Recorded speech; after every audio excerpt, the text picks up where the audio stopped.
तो जो हम लोग पुस्तक पढ़ते हैं, विषय पढ़ते हैं स्कूलों में, उसे कहते हैं कृत ग्रंथ। जो लोग अपनी आत्मकथा को लिखते हैं, बहुत सारे पुस्तक जो नव निर्माण होते रहते हैं, उन्हें कृत ग्रंथ कहते हैं।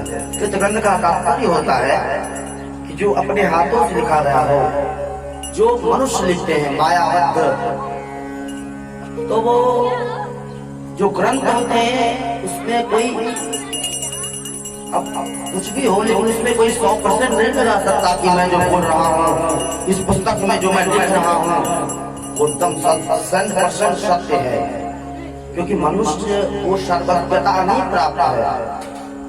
मनुष्य नहीं जान पाता है सब वस्तुओं को। लेकिन भागवत, वेद, इन सब का इतना क्यों महत्व है? क्यों हम लोग, क्यों वक्ता लोग इनका सहारा लेकर के हम लोगों को ज्ञान प्रदान करते हैं? क्यों महापुरुष लोग हम लोग को बताते हैं, देखो वेद में ये लिखा है, देखो गीता में ये भगवान ने कहे हैं, देखो श्रीमद् भागवत में यह बोल रहे हैं, देखो गीता में यह बोल रहे हैं, उपनिषद यह बोल रहे हैं। क्यों नहीं कहते कि ये एनसीईआरटी की पुस्तक में ये लिखा है, वो इंटर की जो पुस्तक है उसमें ये लिखा है? इसलिए नहीं बोलते हैं क्योंकि संसार के मानव जो कुछ लिखते हैं वो अपनी बुद्धि से लिखते हैं। जो मनुष्य में 4 प्रकार के दोष है, भ्रम, प्रमाद, करना, पाटव, विपरीक्षा, यह 4 दोषों से समन्वित जो हम लोग कोई भी रचना करते हैं, इन 4 दोषों से समन्वित वस्तु की रचना करते हैं। ये क्या 4 दोष क्या है? तो एक है भ्रम। भ्रम भ्रम क्या वस्तु है? तो जैसे हम लोग रात्रि में जाते हैं और एक रस्सी पड़ा है, आपको लगा ये जैसे लग रहा है कि तो सांप है, वास्तव में वो सांप नहीं है, लेकिन हमारा भ्रम होता है। जैसे नहीं कहते अरे हमको यहाँ कुछ दिखा, अरे वो कहते देखो तुम्हारा भ्रम होगा, तुमने तो मैंने देखा कोई भूत था, तो तुम्हारा भ्रम हो सकता है, वो सब नहीं था, इसे भ्रम कहते हैं। एक होता है प्रमाद। प्रमाद का अर्थ तात्पर्य होता है कि अल्पज्ञता को बहुज्ञता समझना। और एक होता है कर्णापाटव और एक होता है विप्रलिप्सा। स्वयं को अच्छा बनने का नहीं, अच्छा कहलवाने का प्रयास करना, उसे कहते हैं विप्रलिप्सा, कर्णापाटव। जैसे हम लोग कहीं जा रहे होते हैं, बस में, ट्रेन में, अब कोई सामने आया, अरे जी जी आप बैठ जाइए। वास्तव में उनसे प्रेम नहीं है, लेकिन हमारे समाज के लोग हमें अच्छा कहे तो इसके लिए इसे दोष माना जाता है।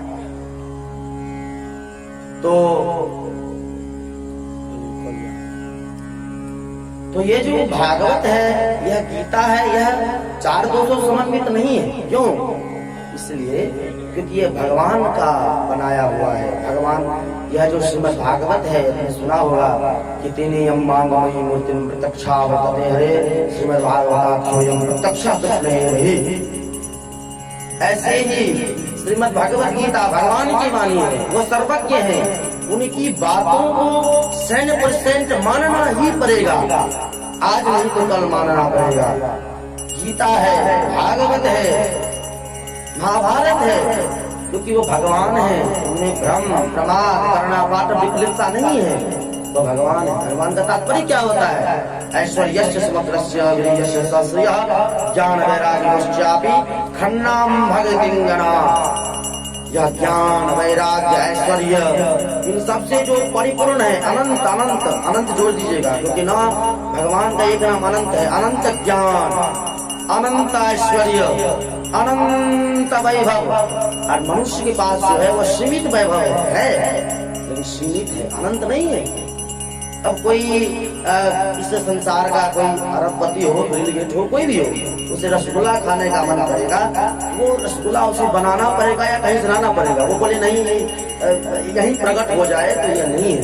अब उससे बड़ा भी कोई हो सकता है। अरे नहीं, संसार में, स्वर्ग में नहीं, ब्रह्मलोक में।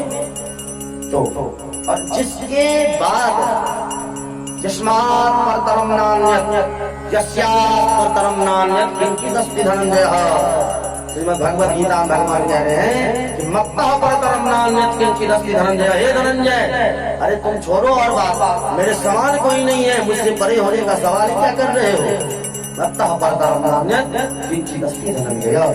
इसीलिए श्रीमद् भागवत हो, गीता हो, वेद हो, यह सब कृत ग्रंथ नहीं है, यह विनिर्गत ग्रंथ है। यह भगवान स्वयं प्रकट होते हैं।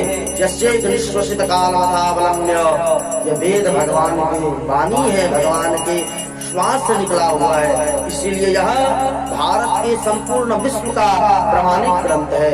भागवत स्वयं भगवान है, इसलिए यह भी प्रमाणिक है। और गीता तो भगवान की वाणी है। और यह जो महाभारत इत्यादि है, यह पंचमो वेद उच्यते, इतिहास पुराणानाम पंचमो वेद उच्यते। यह जो श्री भागवत आदि है, यह पंचम वेद भी है, भगवान भी है। हम लोग कहते हैं ना, भगवान नाम स्वरूपिणी या श्रीमद बाल में प्रतिमूर्ति या पान पुरुषोत्तमाय नमः इत्यादि। इसीलिए कोई भी कोई वाक्य बोलता है, जब कोई पहले हमारे यहाँ शास्त्रार्थ होते थे, तो उसमें ये नहीं कि आप बैठ गए और जी हमने उसमें ये पढ़ा, इसमें ये पढ़ा, उसमें ये पढ़ा, नहीं। आपको प्रोपरली बताना होता था कि आपके पास 3 पुस्तक दिए जाते हैं, 3 प्रस्थानत्रयी कहते थे उसे। आपको श्रुति, स्मृति और न्याय, यानी वेदों का, उसके बाद पुराणों का और न्याय ब्रह्मसूत्र का, इन्हीं तीनों का प्रमाण, इन्हीं तीनों का जो वाक्य सिद्ध करने के लिए जो होगा, ये इन्हीं तीनों में से होगा। आप कोई फला पुस्तक कृत ग्रंथ को नहीं दे सकते थे कि जी उसमें ये लिखा है, नीति शतक ये बोल रहे हैं, वो कुछ बोल रहे हैं, नहीं। ऐसे ही हम लोग को भी जानना होगा। कोई भी कुछ बात कहे, उनसे पूछिए जी आप कहाँ से बोल रहे हैं, अपने मन से तो नहीं बोल रहे हैं, क्योंकि हम में भ्रम, प्रमाद, कर्णापात, विपलिप्सा है।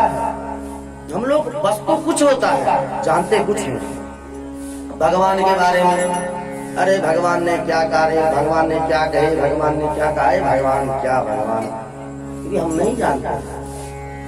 हम यहीं से भावना बनाते हैं कि भगवान ऐसे ऐसे होंगे, ऐसे हो, ऐसे करेंगे, ऐसे ऐसे होंगे। इसीलिए